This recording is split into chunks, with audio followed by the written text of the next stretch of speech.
State on the station. I'm excited, Moonglade. I'm excited too, Valdez. These guys had some history on this one. Dream did defeat him on this map in the round of 16 as well. See what he can do on this time around. He's going to look to bring that momentum right back into his favor. Let's see if he can do it and tie it back up. Classic ahead 2-1. Let's jump into set number 4 on King Stays on the Station.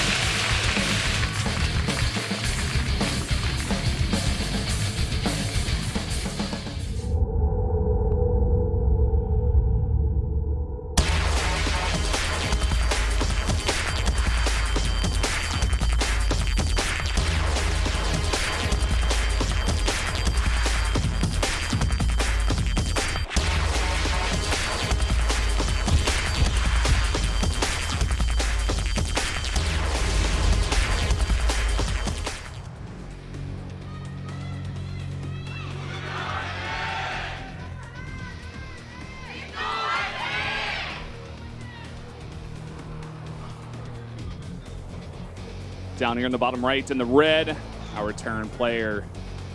Am I dreaming, or is he down a game to Classic? I'm not dreaming, it's Dream, guys. Nicely done. Up here in the top left, we do have the Protoss player winning another game. He is Classic. 2 wins, 2 cheeses, essentially. Let's be real. In a way, yeah. Not gonna lie to you guys. Now, let's see what Dream wants to do. Is he going to change his build up more, or is he going to go for the same? I think he's going to get that Rax again, too. Yeah. Not being too greedy. No CC first for him. That's the thing about Dream. You know, he's an extremely solid player, but especially in these big best-of-7 series, he does begin to reuse a lot of the same builds. Doesn't really like to switch it up too much. Just likes to go with what he's practiced with. Classic, on the other hand, it looks like he's a bit more prepared in terms of like different builds that he's going to bring to try to get Dream out of the game before it hits that macro time. And we're going to see another proxy Stargate, Valdez. Why not, Moonglade? Hey, it worked so damn well last game. Do it again. Not a bad choice. It's going to be one really proxy as well. Look where it's going. This is even better than Cactus Valley. This map is the map for proxy Stargate. This is the proxy Stargate map. And he's going to do it again. He's going to do it in the most ruthless position. If this gets up without a hindrance, it's going to cause a lot of problems. And it's not going to be a Reaper. It's going to be Marines once again. That's the other side of this, too. Classic knows he can get away with it because he changed it to a Reaper. Wow. Ooh. But he's not Dream hurt us. He's not going to be scouting the right side where the proxy may be. So still not out of the woods. Yeah. And maybe at the same time, even if he does get over to the base of Classic and sees that there is something out on the map, he's going to have less Marines because he did make this Reaper. That's right. Keep that in mind. He needs all the anti-air he can possibly get. Here we go, CC on the low ground. Yep, as you said, Valdez. As I was about to say, and there's that Stargate. It's going to keep that probe there. Doesn't want to show where it has been. Very smartly so. And the Reaper doesn't know the better. Let's see where he goes here. Does he go straight for the base of Classic, or does he go looking for proxies? Looks like it's just going for the base. Yeah, pretty much. Well, this is kind of scary. Let's see really much to defend against this once it comes up. I doubt he's going to have enough Marines. Maybe 4 if he's lucky. And look at this. The Reaper's going to be denied. He can't even get a full scout of Classic space. He has no idea what's coming. Wow, second pylon down there as well, so he's really committing to this. Engineering bay is coming up, but it may just be too late. There's already an Oracle coming out that's being chrono boosted. Yeah, far too late, Valdez. It's going to be out by the time these 2 Marines are out. Nothing more. And look at this. He's preparing for a Blink Stalker. Yeah. He's just not sure at this point. He's going to try this time. He's going to get a good scout off this time as well. And there's nothing here to defend against this. Yeah, where's that Stalker? Looks like it's walking across the map, in fact, to do what he did last game. Here comes that first Oracle. Oh, surprise! I'm here again. So much damage is going to go down. He's not going to get that turret up either. No, there's just 2 Marines out here. He's going to have a total of 4. Bunker is not yet finished. Finally, does finish up here, but a ton of damage being done. Not sure what's going on there. It looks like the Reaper getting some decent damage. Looks like it even surrounded the Reaper and got that kill, in fact. Oh, that's what happened. Oh, wow. Okay. That's insane. So he has nothing to worry about in terms of counterattacking. He has free reign of this base. There's a fleet beacon on the way. And there's a fleet beacon on the way. Because, you know, why not? Because, you know, this is the next step. You need to see carriers after this. Of course. I mean, that's the only natural progression. This is what everybody does. It's what you do. It's what you do after you've... this could even be a ceremony, let's be real. But I think it's a little too early for that, maybe. Yeah, I mean, he's done a lot of damage, for sure. Even getting the surround on the Reaper is so big. It is such a big move, because that Reaper could have constantly done like some critical harassment throughout this game. Oh, nice pullback there from Classic. He's paying attention. He's not letting these games go. He wants this win. And now the Fleet Beacon is coming up. Hey, what's it going to be? Tempest. Oh, a Tempest. Well, I really wanted to see a carrier, but I guess the Tempest will do. Yep. And this is going to do a lot of work, Valdez, because there's only Marines here. Yeah. And a Widow Mine. And Widow Mines, too. This is going to easily outrange the Widow Mines. He can get a good position behind the mineral line, even. Yeah, he can. To deal with all of the SCVs, even the Marines. He can try to bait them out, try to get some good shots on those. And it also outranges the missile turret. So he's even going to have the Oracles to spot. Here we go. If he wanted it. It's going to start work on the SCV line.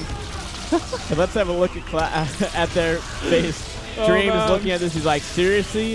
And he's going to be focusing down the mules. Yep. Good idea at that. He's just trying to do as much economic damage as possible. He's, in fact, chrono boosting out another Tempest here, so it doesn't end at one. Yeah. Dream desperately trying to get out of Stargate. I guess you go for Vikings. Oh, he's going to go for Medivac instead. May just go for a counter drop. I like that a lot, actually. I like that so much more.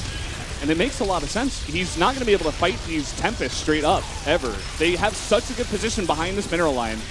Oh, it's never going to work out. He even has protection for that. These Marines get 2-shot. These SCVs get 2-shot. He's running out of time. Yeah.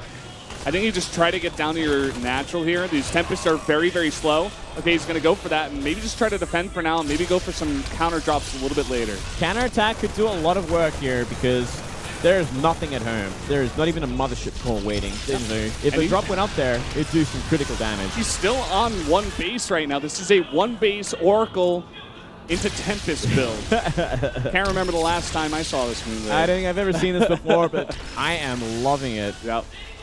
So that drop. Oh, wow. It's coming across the map right now. There's nothing these Marines can do either. There's not enough of them. And now there's Stalkers and Zealots coming up.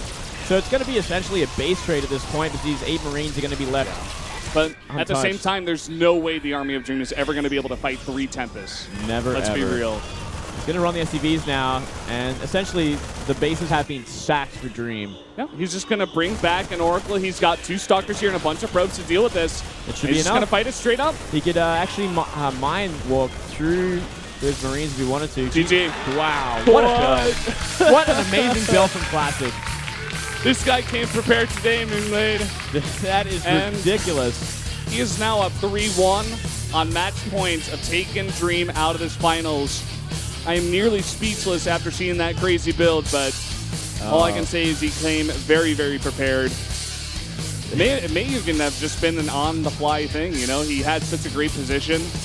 I don't know. It makes so much sense when you think about it in those positions as well, because there's so much airspace behind the main base that Tempest will just dominate, and there's nothing they can do about it unless they counterattack. But Dream never counterattacked. He never had enough to really do so until that Medivac came out and he had enough Marines. But by then, it just wasn't enough. Yeah. And this is the same face Classic made when he was 1 game away from defeating Stats to make it into the finals. This is his concentration phase. He's trying to get his mind together to go into another game and win another one. Smirking even a bit there. Dream beginning to look less and less comfortable. No, pretty bitter loss there once again. You know, so far we've seen a lot of 1 or 2 base losses coming from Classic. You know, he's just been delivering these highly aggressive builds. Has really been catching Dream out. Yep. And it's definitely the right choice against this kind of player who does do so well in the late game. Yep. So he came prepared, as you said. Classic has no reason to play him in the late game right now as long as he continues to throw out builds like that. Builds like he had in the last game. They're very solid builds, and Dream is having trouble holding them off. This is the best way to get into your opponent's head in a best of 7. Seems like Classic just handling the pressure a little bit more. He came a bit more prepared, and he's just going with the flow. He's just doing what's working. And now he's up 3-1 on Dream, a player who was highly favored. The casters voted in Dream's favor 9-2. I think everyone did at this point. Like, everyone was thinking Classic was going to go down to Dream pretty convincingly. Yep. The most common prediction I saw was 4-2, I believe, as well as 4-1. You saw a lot of out of Dream. Well, that's out the window now. Dream's going to have to win 3 games in a row to take this. Yeah. And he doesn't look that confident either at this point. I gave my vote 4-2 to Dream because I felt like You know, he would be a little bit nervous getting into this one, but he's still come out ahead, but it doesn't look like that, Moonglade. We got to jump to another break, guys. It's going to be 10 more minutes, and we'll be back with more games.